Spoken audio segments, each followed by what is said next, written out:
Namaskaram. A warm welcome to everyone who has taken out the time to attend our session. And I am extremely happy. A warm welcome once again. That must be repeated. Namaskaram. Everyone who has taken out the time to attend this session, we are very, very happy about it.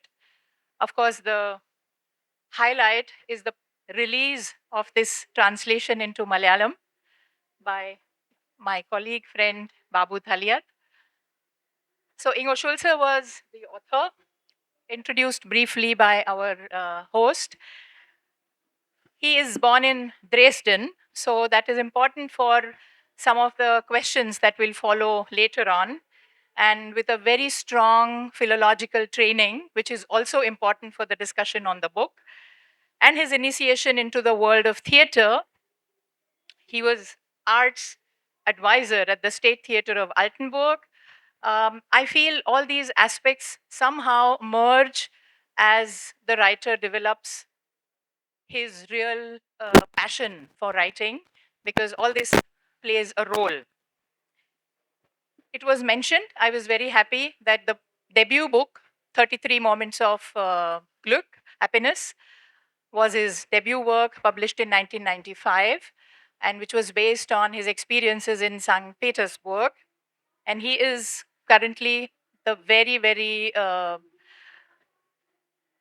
loved and respected president of the very prestigious German Academy for Language and Poetry. What is extremely important, what doesn't really need a special mention when one knows his work a little bit, that he, as an author born in the erstwhile East Germany and continues to write about his experiences, but remains very consciously unsentimental about it. And that is a very, very important aspect. So, a warm welcome, dear Ingo Schulze.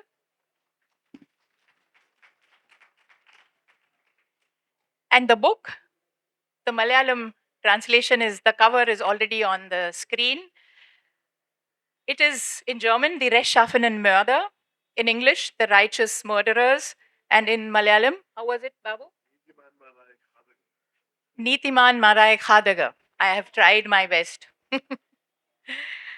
Is a fascinating story of a rare bookseller. I mean, what fitter book would have we found for this wonderful literature festival than a story of a rare bookseller as its main protagonist? His name is Norbert Paulini, and his life taking dramatic twists. The story unfolds in Dresden. Paulini runs his bookshop in a small part of the city. The narrated periods covers the years 1977 to the post-unification time in Germany, particularly in both sides, and especially the immediate years after the Wende, as we call it in German, the turning point in the years 1989, 1990, in the history of Germany and in general the entire global context. We will come to the interesting intersection and interpretation of the homonym Geschichte in German, which has two meanings. One is history and the other is story. Coming back to Paulini as a protagonist, he is not an ordinary seller of books, focusing on the commercial side of the trade. He is a passionate, avid reader himself, a bibliophile of a kind. More importantly, he almost evaluates his buyers before selling them the books. So he kind of checks whether they are worthy of keeping his books at their own home libraries. His bookstore becomes a salon for upcoming writers and intellectuals. They meet together, discuss on various topics. And this is important that it all happens in the then GDR, where the bookshop and Paulini as a person, they enjoy a good reputation and make reasonably good money also. But like every story, there is a huge but. After the collapse of the GDR, life changes dramatically for Paulini and the novel in general. The books don't attract enough buyers, even readers. The floods. The floods of Dresden in 2002 destroy a large inventory of this bookseller. His marriage collapses, so there are catastrophes in the personal as well as professional front. And he is forced to take up menial jobs far away from the world of books and knowledge and wisdom. The existential perils become the trigger to cause his drift. And that is the main point of this paradoxical sounding title, Righteous and Murderer. That is, drift into a right wing extremist with bursting out of anti immigrants ranting. The novel has other important characters: Lisa, a companion to Paulini, an author called Schulze with a TZ and not to be confused with the author himself, and Livian, a Bosnian person who looks after Paulini's shop. And the sudden death of Paulini and Lisa throw a handful of mysterious questions at us as readers. And the novel tries to take the readers through the paradoxical combination. I mean, whoever takes the book in the hand is startled by this combination, righteous and murderers. So we will find out more about the righteousness of the murderers and the murderous attitude of people who think that they are righteous. Yeah, thank you, Swati. Swati was my senior at JNU in the 90s. So it's actually a small club of Germanists, we call it, the German scholars in India, including Schulze. So a very scholarly author who studied extensively the literature and also the classical philology, so the Latin and Greek. So, I mean, we all know that these people are rare breeds in Germany also. Something which was not announced and which I have to announce now because I haven't done this alone. And I translated this book with my student, Gayatri Govindan, who studied German literature at our center in JNU for 3 years, and I was the mentor from Alleppey. And then she got the Erasmus Mundus, the prestigious scholarship, went to Europe and studied in 3 universities. Actually, in Erlangen, in Deutschland, in Germany, and in Hungary, and in Italy, and passed out from Italy.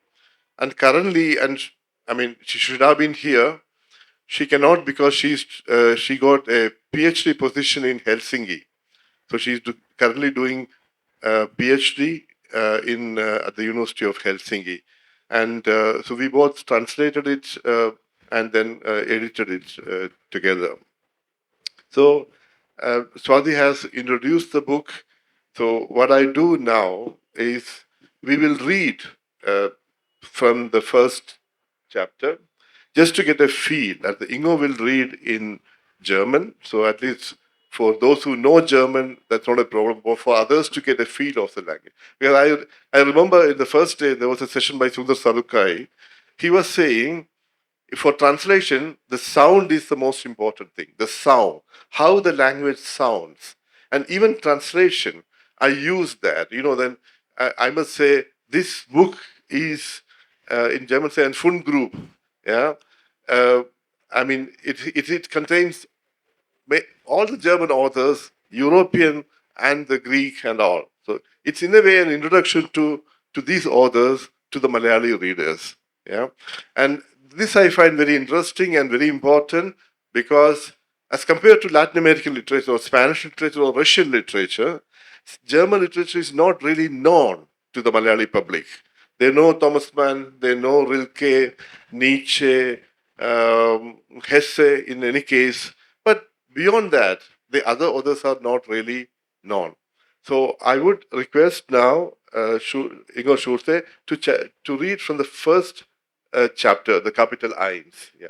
Hello, I'm very glad that you are here, and I'm so glad that I'm be here and together with my translator and my friend, and Swati translated the book into Marathi. So I have 2 friends, 2 translators here. That's a rare thing, and I'm glad to be in calicut. So I start to read in German that you get little bits from the sound. Im Dresdner Stadtteil Blasewitz lebte einst ein Antiquar, der wegen seiner Bücher, seiner Kenntnisse und seiner geringen Neigung, sich von den Erwartungen seiner Zeit beeindrucken zu lassen, einen unvergleichlichen Ruf genoss. Nicht nur Einheimische suchten ihn auf, nicht allein in Leipzig, Berlin oder Jena wurde seine Adresse eifersüchtig gehütet. Sogar von den Ostseeinseln Rügen und Usedom reisten Lesehungrige an.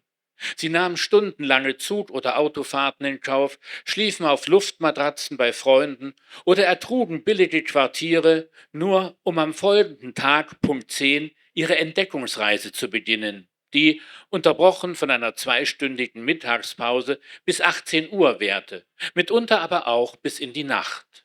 Auf Leitern erklommen sie die Höhen der obersten Regalreihen, lasen auf den Sprossen ganze Kapitel, bevor sie wieder hinabstiegen, um auf Knien, als horchten sie das Linoleum ab, die Buchrücken im untersten Fach zu inspizieren.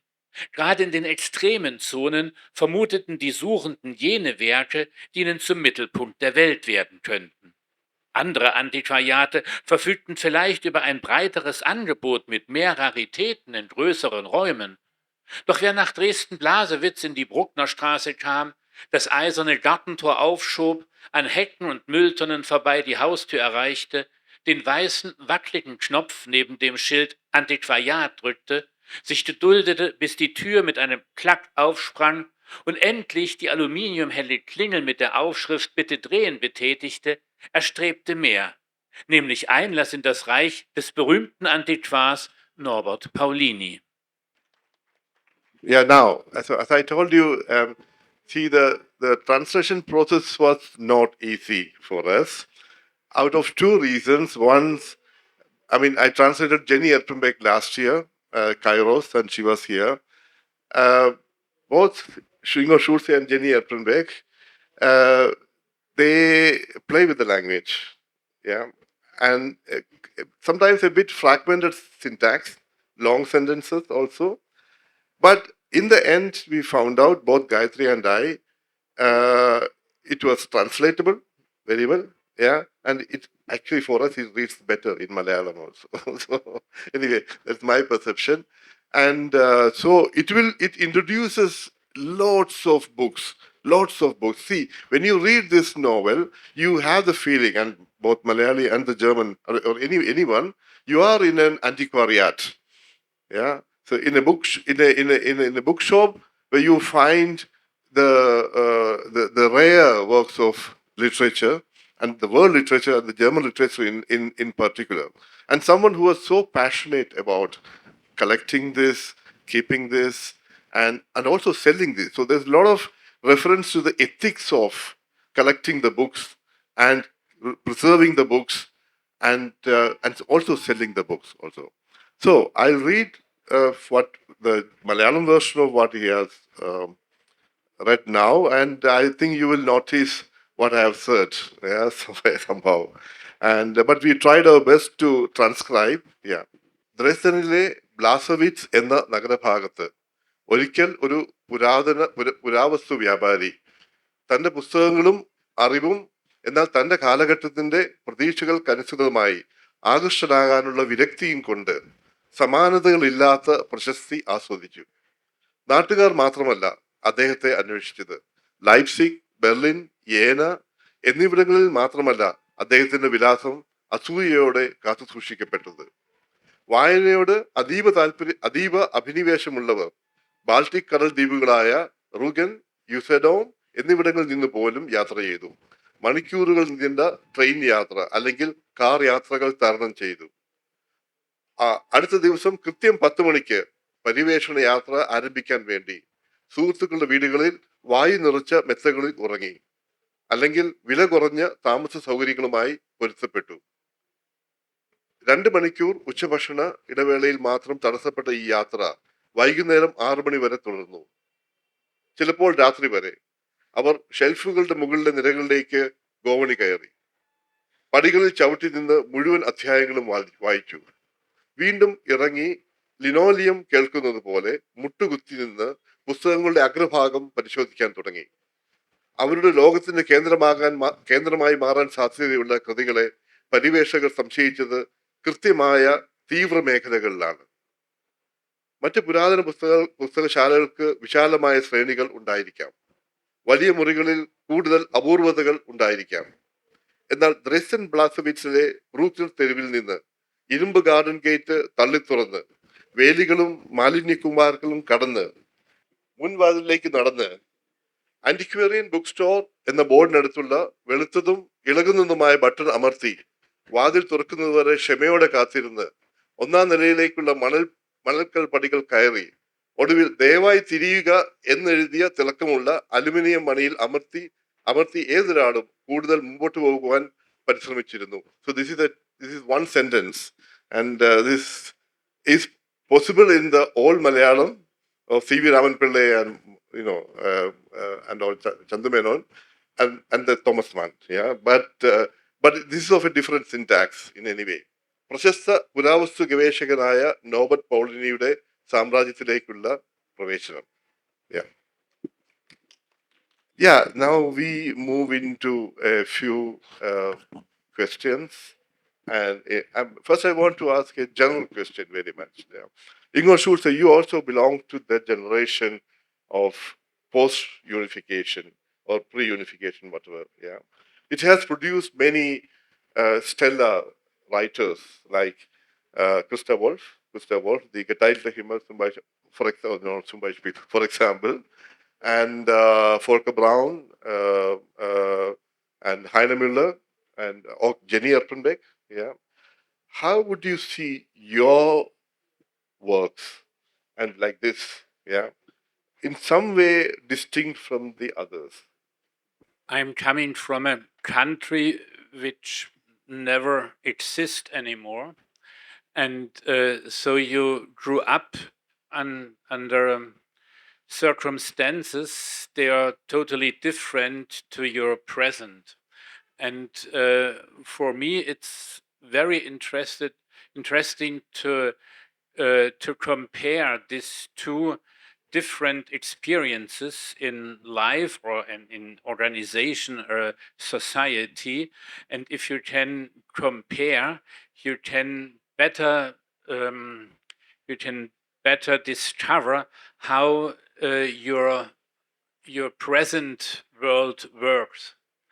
And I'm not an author who think I need my own style. So for a long time I was searching for my own style, and I thought you can't be an author without your own style, with your own voice. And then I discovered it's much more interesting to use a different material of styles of other authors to describe your own experiences.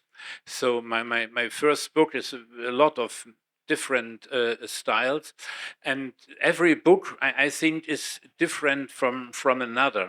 And I want to describe my present world, but to describe this present world, I think I had to look how it from which world it comes, and what's the differences in all this way till today. For me, it's hard to say I'm different from Christa Wolf or Heiner Müller or Jenny Erpenbeck. It's if you read it, of course, it's very different. But for me, it's interesting to deal with the same material and with the same utopia to organize a society in another way than the present way is. Sorry, my limited English, but I hope I could express myself that you understand what I... Thank you, Ingo. Talking of style, I think what is very striking about the structure of this particular book, The Righteous Murderers, is that it has a combination of narrators. So we would definitely like to hear from you how you perceived that structure as a very literary structure, but at the same time very nuanced narrators who have a particular function. The novel has 3 parts, by the way, and with 3 different narrators for every single part. But we would like to hear more from you, how you perceived these murderers? You can't speak about the content without to speak about the structure of the book. The first part is a very traditional told story. You have heard the beginning. It's like a legend. It's a little bit like a fairy tale in the beginning, but it's a very traditional told story about this second-hand book seller. And after 180 or 90 pages, it breaks up in the middle of one sentences, and very often readers said, "Oh, here is a mistake. You have to maybe I had the wrong copy," and so now I We say. also thought that as translators. So, and then you why this first part breaks down in one sentence, and then start the second part. And if you read the second part, and I hope the readers go further, then you slowly realize that the man who tells the story, that he is the author of the first part. So you have the so a novella in the novella, and or the novel in the novel, and this he is the author of this first part, and then the third part is who can have the manuscript on his table, who can who is or author tells his story to a lady, and she is his editor. So, and the editor tells the third part, and she is not familiar with the world he described, but she wants to make a good manuscript, a good book from this manuscript, and try to discover what really happens, because the main character, Paulini, and this Lisa, they died. So you know it from the beginning of the third part, and nobody knows how they died. It was an accident. It was a suicide.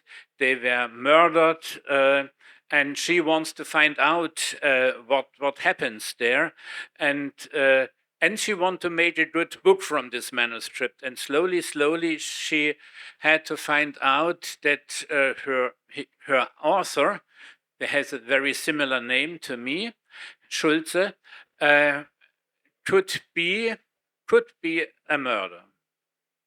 Also from a historical context of German literature. So going back to the end of 19th century, which was a terrible transition from an old world to a new world, and what happens in a transition like that, there are enough tragedies. So Nietzsche, for example, then the outbreak of or the emergence of the kind of cultural specific understanding of decadence. So like when Wagner died, Richard Wagner, Nietzsche, who hated Wagner later, and who even wrote all the Nietzsche contra Wagner and all, he said, after all, we were all children of our time, decadence.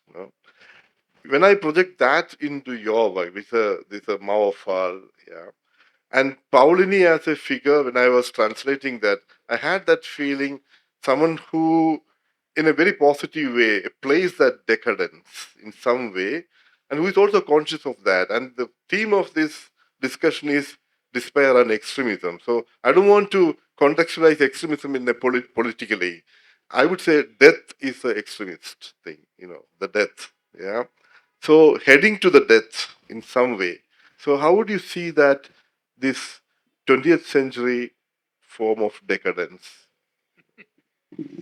That's a very philosophical question. If you go in a GDR bookshop, you can't buy Nietzsche, for instance. Of course, Wagner we could hear, that was there, but for instance, you can't buy Nietzsche, you can't buy Heidegger, you can't buy Gottfried Benn. Maybe in the last years it was possible.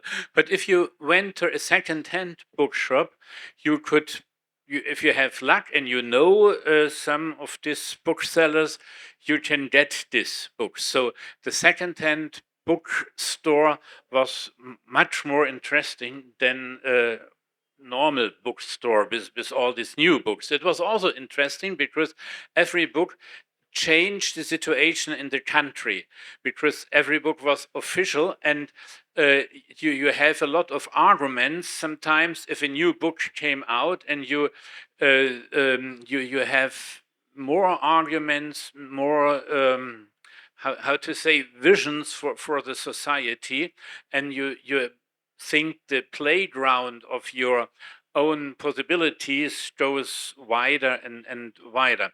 But with these old books, they were very important for your own life. Every book could change your life, and if you have this old books, they bring you some inspiration you never find in the school or at the university. It was we never had a feeling of the decadence, but everything in the before 89 was political. For especially if you think it's not political. If you didn't enter an election, that was the most political thing you could do. Today it's non-political, or not in this way you want to engage yourself, but in this time everything was political, and so to read a totally different thing and totally different book was a very political act, and because your brain comes wider and you have knowledge from other things, they were very limited. And so I think the second-hand bookstore was a resource of ideas and a meeting point for people. They want a little bit more than the official things around you. And today, if you go today in a library, that's not only because of the book, it's a meeting point and information point. And in a smaller dimension, it was this second-hand bookstore that people gathering there, and there were readings or little exhibitions, and it was not a real opposition, but it was counted as an opposition. You have only to do your own things, and naturally you came in opposition. You said something extremely important just now. Books change lives. All of us are aware of it, and I have come to this Kerala Literature Festival for the very first time in my life. A big gap in my cultural existence so far, but I'm happy that I could finish that gap at least now.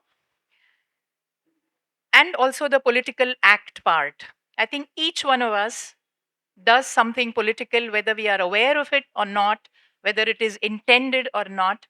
And so is with writing of novels as a very specific political act. So each book is political in one way or another, but there is a very concrete difference between political books and ideological books. And with authors like Ingo Schulze, we are very clear that his books are political but not ideological. Even in this book, for example, the entire developments after the collapse of Berlin Wall, they are chronicled. We know the rise of capitalism, the change in attitude of people towards books, towards each other, towards oneself. So there are different layers of those changes. And to come back to this title, so to say, of our session, A Thin Line Between Despair and Extremism, I would like to add one more word, which is also hope.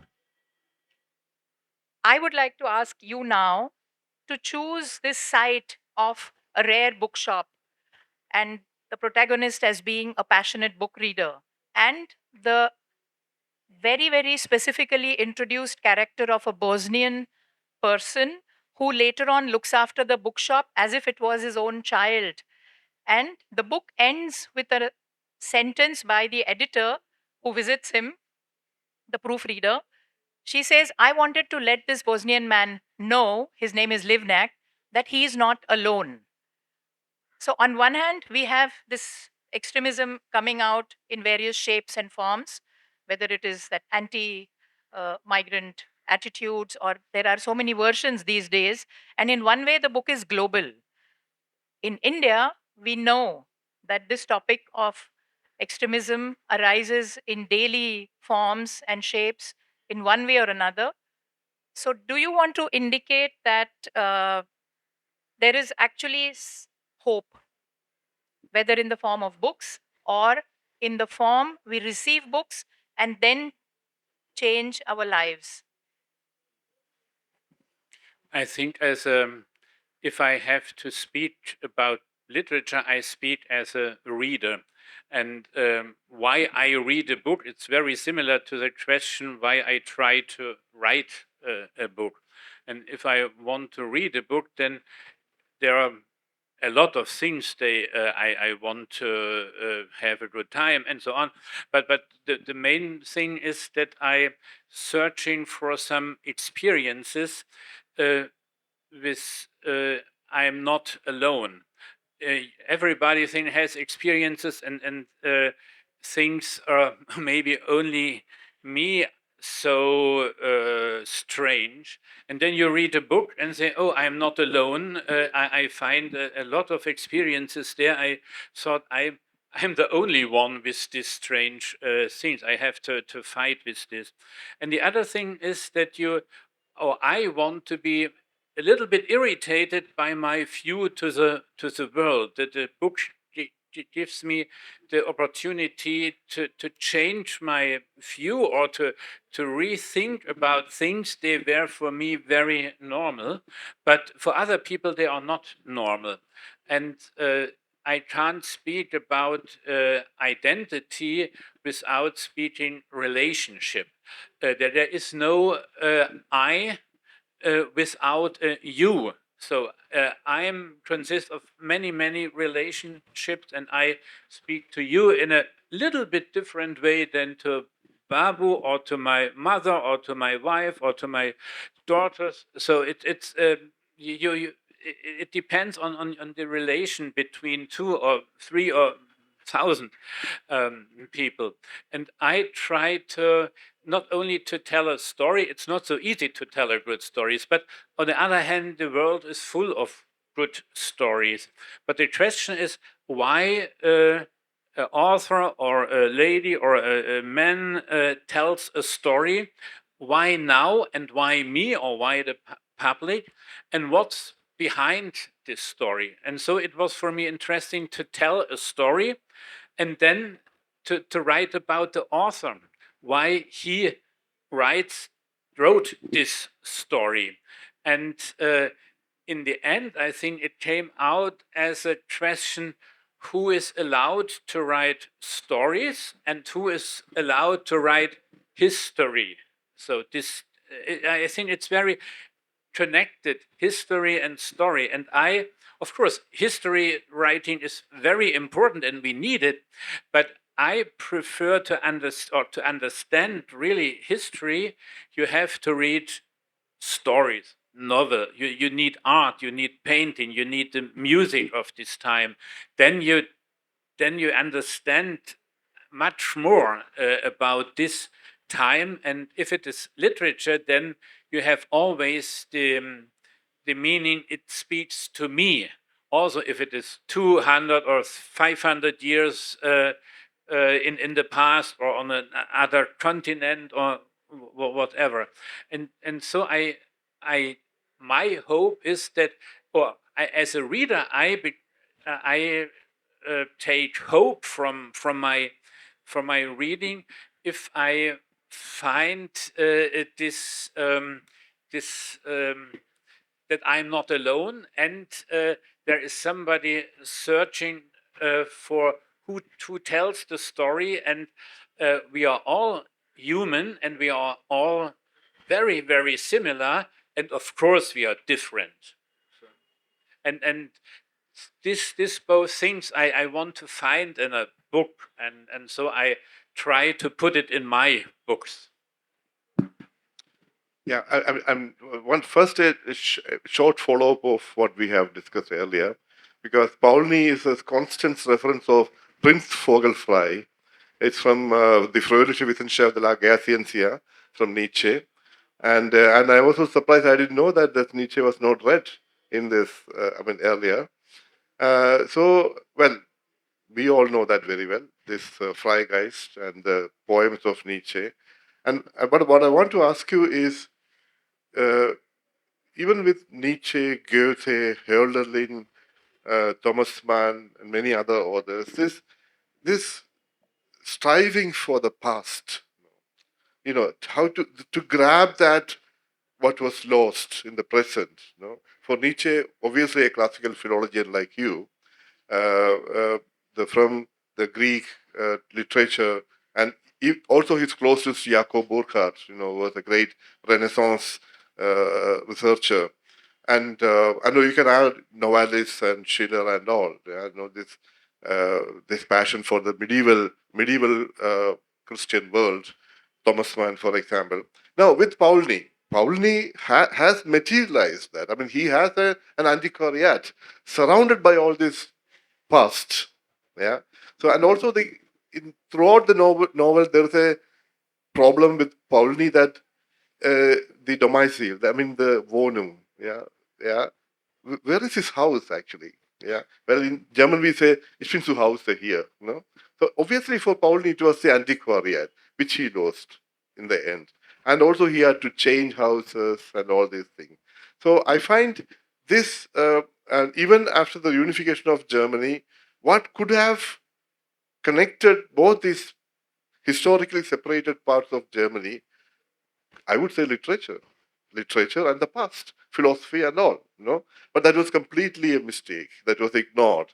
It was not that nostalgia of the past that existed after the reunification, which eventually affected Pauli badly. And there's a beautiful reference that he was reading. He was only reading. And all. So how would you comment on it? In the GDR, you had the meaning everybody wants to write. You was full of writers, and I want to write about someone who wants to be a reader. And I have the feeling that if I have a good pension maybe in the future, then it could possible that I quit writing and I become much more a reader. I have the feeling I want to read so much more than I read till today. And because I have the feeling every book makes me more rich. It gives me experiences I'd never had, or it tells me how I could deal with my own experiences. And I think this is very located in a special place in East Germany, in my hometown, Dresden.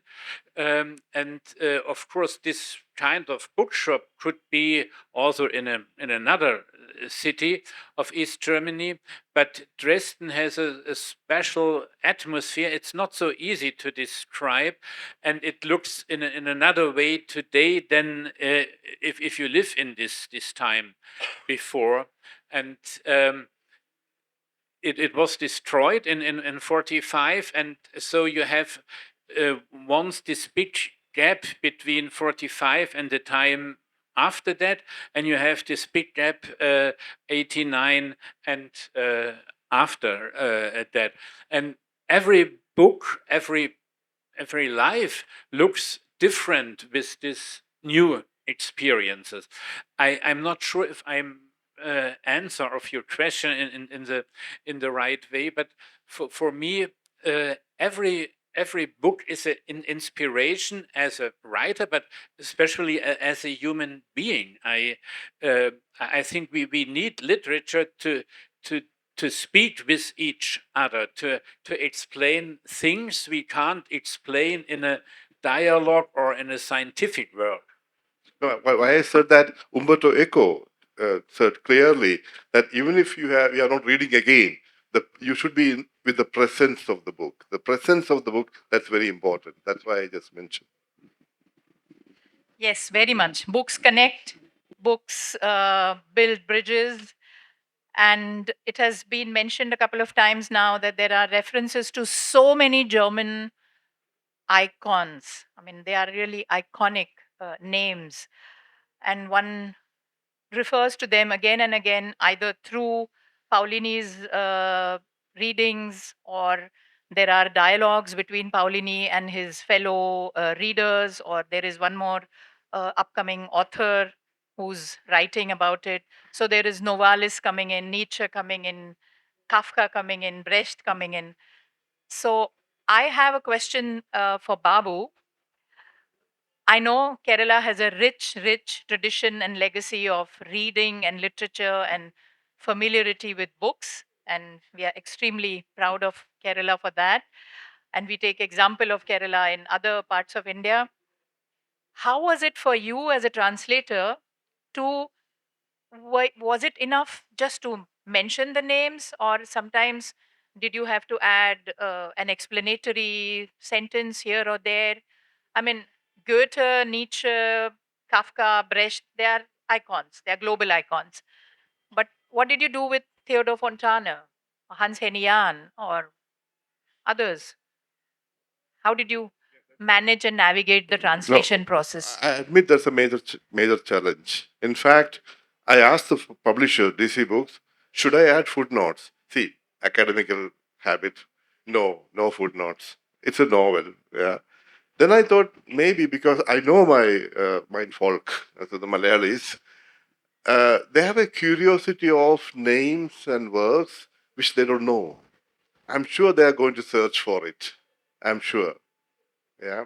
And also from the history, because, as we discussed earlier, we were geographically, in a way, cut off from the mainland India and more connected with the Western, the Middle East, the Arabia and all, so through Arabian Sea. So we have a kind of a natural genesis of a very, very heterogeneous society with a lot of longing. So when you, like this beach here in Calicut, when you stand at the beach, what you have in your mind is longing, a longing for distance. And people came here with the same longing.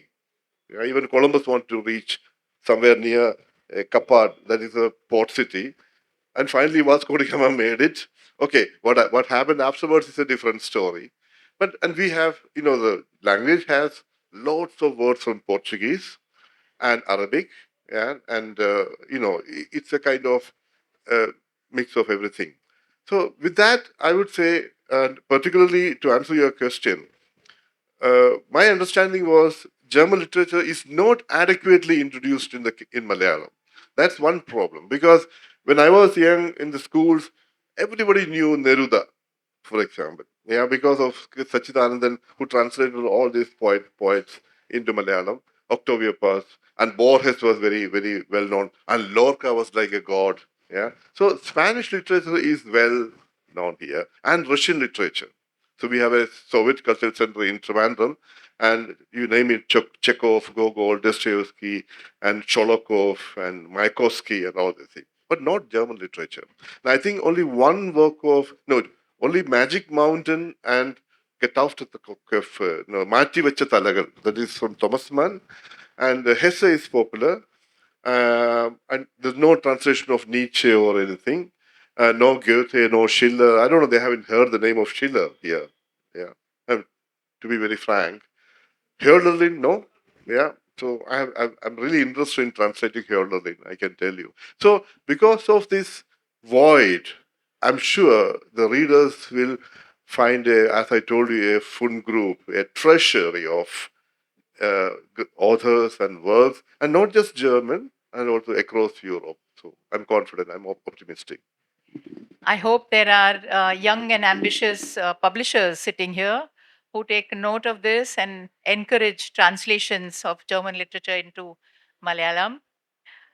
Uh, while reading this book, Ingo Schulze, what comes very strongly across is also the intermediality or possibility of intermediality. There is so much drama, there is so much almost theater unfolding in many parts of the novel.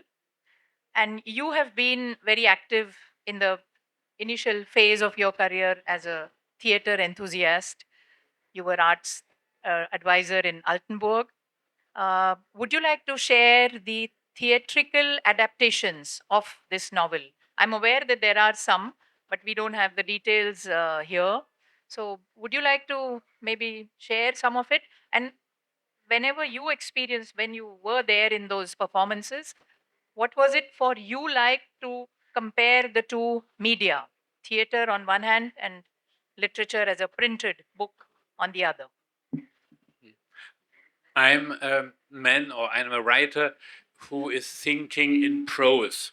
So I never thought about to write a drama or a script for the movie, or I very often try to write a poem. I every time failed, and but on the other hand, it's very useful for me to write dialogues, but dialogues inside the prose. And in Germany, it's very usual to bring novels on stage. I don't know why, but it comes every year, a lot of novels on stage. And it's you can be by every rehearsal, you can, and then you try to organize with the director, or you say, please make it, but I come in the end. So, and it's very different. Sometimes I'm sad if I see what they made. Sometimes I'm inspired that they find a new view to the text. It's very different. But the main thing is that I want that I can trust these people, that they take the text, that they take the novel for serious, not to make it only as a material to play this or that. Of course, everybody has his own view. Every review is a review different from another. Every reader has another story with this with a novel, but it has to be always a dialogue between the text and your imagination, and that's the only thing I really want. And sometimes I think it went wonderful. Sometimes I think it failed, or it's not my story. But if people are interested in, then I'm lucky, and they should work with this.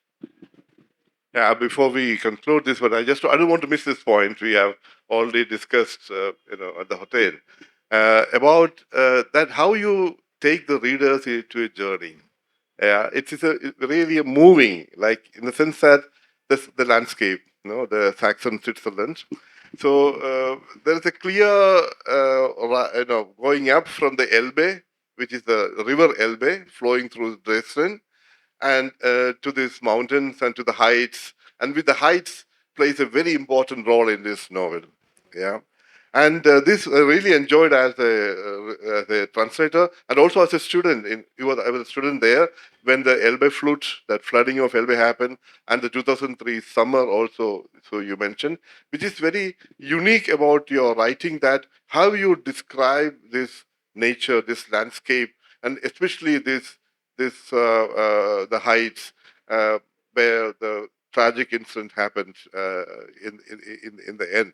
But unfortunately, I've never been there. I always want to be in Dresden. Dresden is known in Germany, especially for foreigners, as the most friendliest people, like Schulze, and the very pretty women also from Dresden. So it has a unique history because of the Herzog von Saxon, the Duke of Saxon, who was an art lover, and unfortunately had to be a neighbor to Preußen. Yeah, so that all these reference politically. So this I'm very much interested how come you develop a very sharp eye on nature in this? Almost like a painter, I would like to add.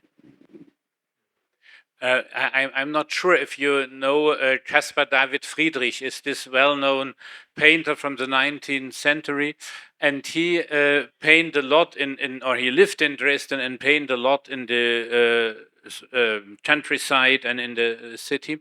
And if you grow up in this city, it lay on this river, and it's very connected with this river.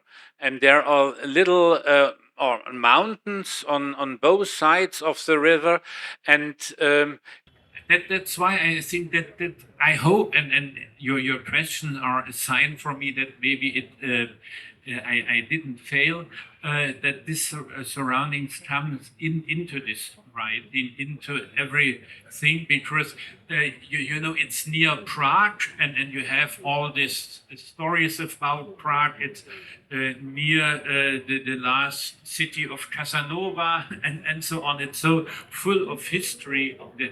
Kafka, of course, it's so full of history, and it came all inside the landscape, because we see it in the pictures. In little time that we have left I would like to invite questions from the audience. I'm sure there are mics in the audience. Yes. Hello everyone, really glad I attended the session. So my question is, oftentimes many people have this very romanticized notion about West East Germany or even Soviet Union, right? It was this lost world, or it offered this alternative modern capitalist economies and all. But then the lived experiences from there, it offers a very complex reality and other narratives. So, as someone who grew up in East Germany and write extensively about it, how do you think we should, approach or understand this history, or how can we hold on to this both ideal and the reality of living there, or how should we understand that point in a better way? That sense. Thank you. If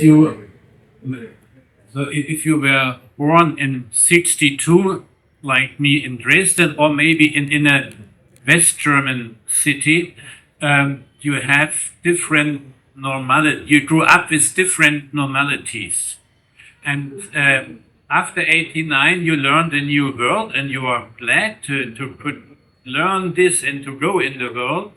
But slowly, you find out it works different than you grew up.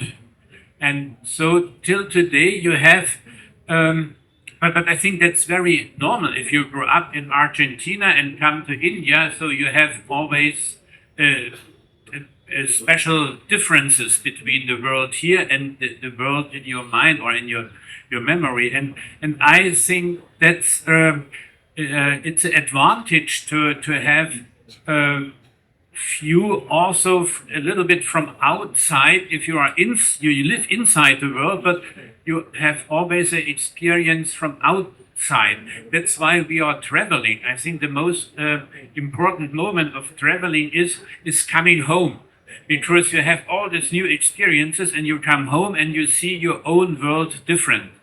And so for me, if I speak with friends from the West, they had also another experience from the past and compare with the present. But if I come from this socialist world and compare with today, then of course it's a gap, it's a different, and it's important how you deal with this, how you use this. For me, it's an advantage, but of course you can not get the advantage without a disadvantage. I see one enthusiastic hand there, and that will be, unfortunately, the last question of this session. This is not a question. This is just a comment. I just want you to know that even though you write from a land which is very different from ours, what you say about democracy, what you say about small acts of resistance are all applicable to us, and we feel very close to that, right? And we feel very hopeful about that.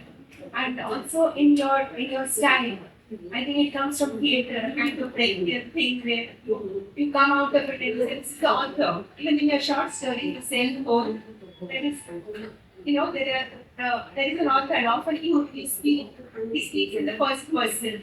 So, I come from a language, we have a lot of Marathi theatre, same as her. So we enjoy these little things and the epistolary novels. So you experiment with all these forms also which are very close to us. So we enjoy that, and I want you to know that means a lot to us. That's last words. Thank you very much. Thank you. Thank you so much for being such a wonderful audience. Thank you, Ingo Schulze. Thank you, Babu Thaliath. And